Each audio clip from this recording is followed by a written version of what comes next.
We did it last week. Whoa, this is weird. That's strange. This is early. So out of place. Yes. And odd. All right, let's check this one out, guys. Nobody talk. This is amazing.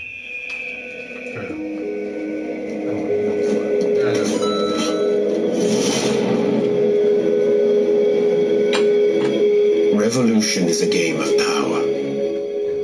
It is played in the shadows and scored in blood. So young, yet so serious. Trust no one, not even those you call friends. You're not an apprentice anymore, assassin. The rich idle. The poor starve. Our fight for liberty begins. This is what France has come to. I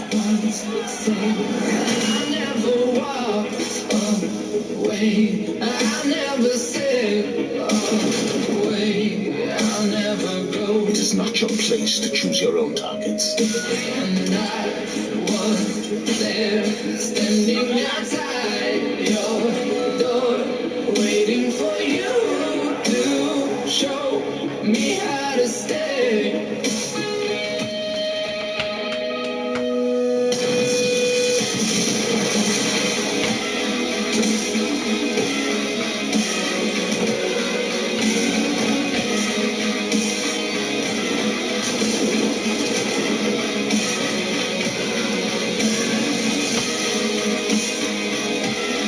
There are some who would reign in fear, but we are stronger together.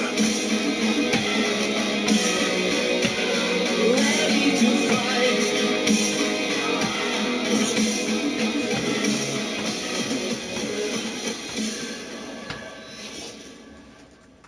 Unite! Such an awesome trailer. Yeah, it is cool. And really emphasizes everything that they want to do with the series now, as well as the game. So they showed you everything from the change up in the story, the way that they're going with the emphasis on fanaticism, to co-op play. So I'll go into it. Obviously, Assassin's Creed Unity is what we're talking about today, guys. And this story now follows Arno Dorian, an adopted orphan of a murdered assassin who we will follow from childhood to adult, similar to how we did with Ezio Auditore in Assassin's Creed 2. He's adopted into a family of high-ranking Templars. Father is the Grand Master of the Templars at the time, but this is not known to him. During your journey towards the beginning of the game with Arno, your new adoptive Templar father is also murdered. So you now go on a quest to try to find out what's wrong. Along the way, you get led into the Assassin's Brotherhood, where he rises up in the ranks. His adopted sister, Elise de la Serre, is also a Templar, obviously, who is searching for answers herself. She will become Arno's Jerry Springer-inspired love interest. Where did you hear this? Oh, this is Jerry Springer inspired? Well, no, I added that Okay. ad lib myself. Am I not allowed to ad lib? I'm sorry, guys. I thought that was like literal. Yeah, there's like, cameo by Jerry Springer. Jerry Springer inspired is what you said. I was like, it's a sister. Okay. It's something that you would see on Jerry Springer. Gotcha. So other key appearances include, but are not limited to, Marquis de Sade, Maximilien de Robespierre, and Napoleon Bonaparte. So these are pretty interesting to me. For those that are fearing the familiarity and redundance of it, just in a new skin, not only have they reworked and changed the gameplay mechanics, but the style of the story as well. This one's going to focus on fanaticism, both in the side of the Templars and the assassins that take place. One of the things they say in the trailer is, at what time is fanaticism, where does the line end? You become lured into the other side. So little is known on the current day portions, however, but they are returning. The team decided to take a different approach handling the Abstergo story. Normally you were in a Abstergo office, first person mode, everything like that. Yeah. This time you will play a nameless character who is intended to be you. You're going to get sucked into it by the Assassin's Brotherhood of current time, calling you and asking you to spy on Abstergo for them and get into Arno's memories to help them against the Templars. Interesting. So that's going to be an interesting take on the story. Another new addition, I don't know if it showed it yet, is the time anomaly. Yeah, that was actually playing already. All right, so the time anomalies you saw a little bit earlier, but while you're playing as Arno, time anomaly may occur, throwing him forward or backward in time. The only confirmed setting so far that we saw from the trailer earlier is World War II German-occupied Paris with, now with floating dirigibles. Oh my god. It's kind of crazy. I think it's pretty cool.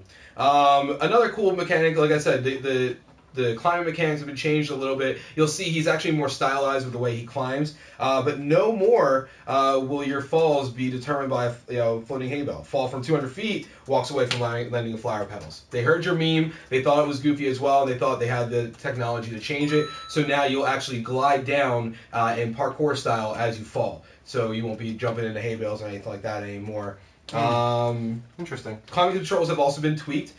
So while you're running and you all of a sudden hit the corner of a wall and you randomly start climbing up it for no reason, they took that away. It's on a different control scheme a little bit, so that will be nice. While you are running, you're going to push through crowds and as well as merge away and squeeze through them, like you naturally would in real life. You're going to focus less on your killing friends this time. So this is going to be the first installment without a competitive multiplayer since Brotherhood, and I'm okay with this. I was not, I played it at the beginning, and in Assassin's Creed Brotherhood, it started out good, but when I went back to it, a couple months after it initially launched, everybody just ran around and started killing you, and that wasn't the point of it. So it got really stupid really quickly. So they took that out, but now the emphasis is going to be on co-op. There's more reliance in playing with your friends, and the game mode itself, you'll actually see kind of the story, the settings, all the level layouts. You can do it by yourself, but it's definitely going to be much more entertaining and smoother experience with your friends.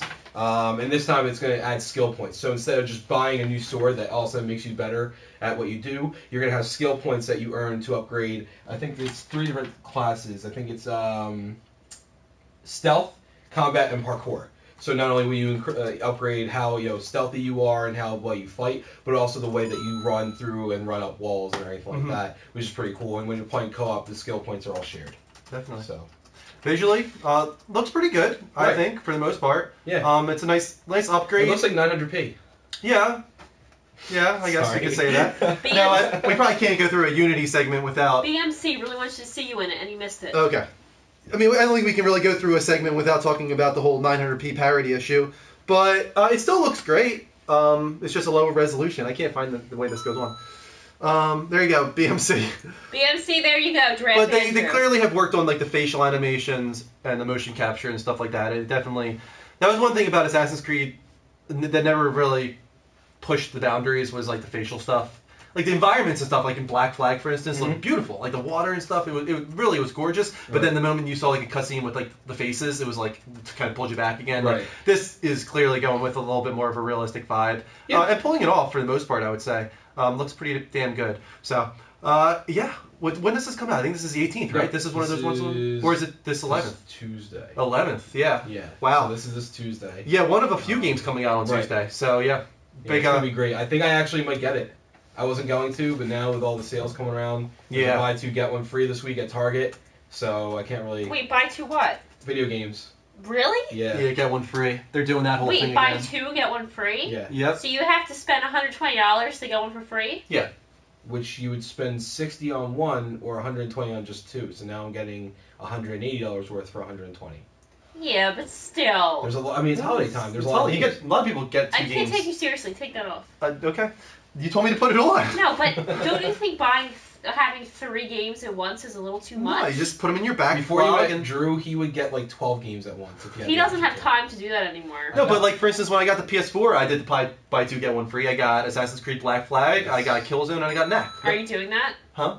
I don't know. It's possible, but the thing is, it doesn't go as far as I would like it to, because Little Big Planet comes out on the 18th, and I'm wondering Grand Theft Auto if you comes can out on the return 18th. it for an equal or lesser value product. Yeah, that kind of stinks, because those are the 2 games I want, and that's right after the deal ends.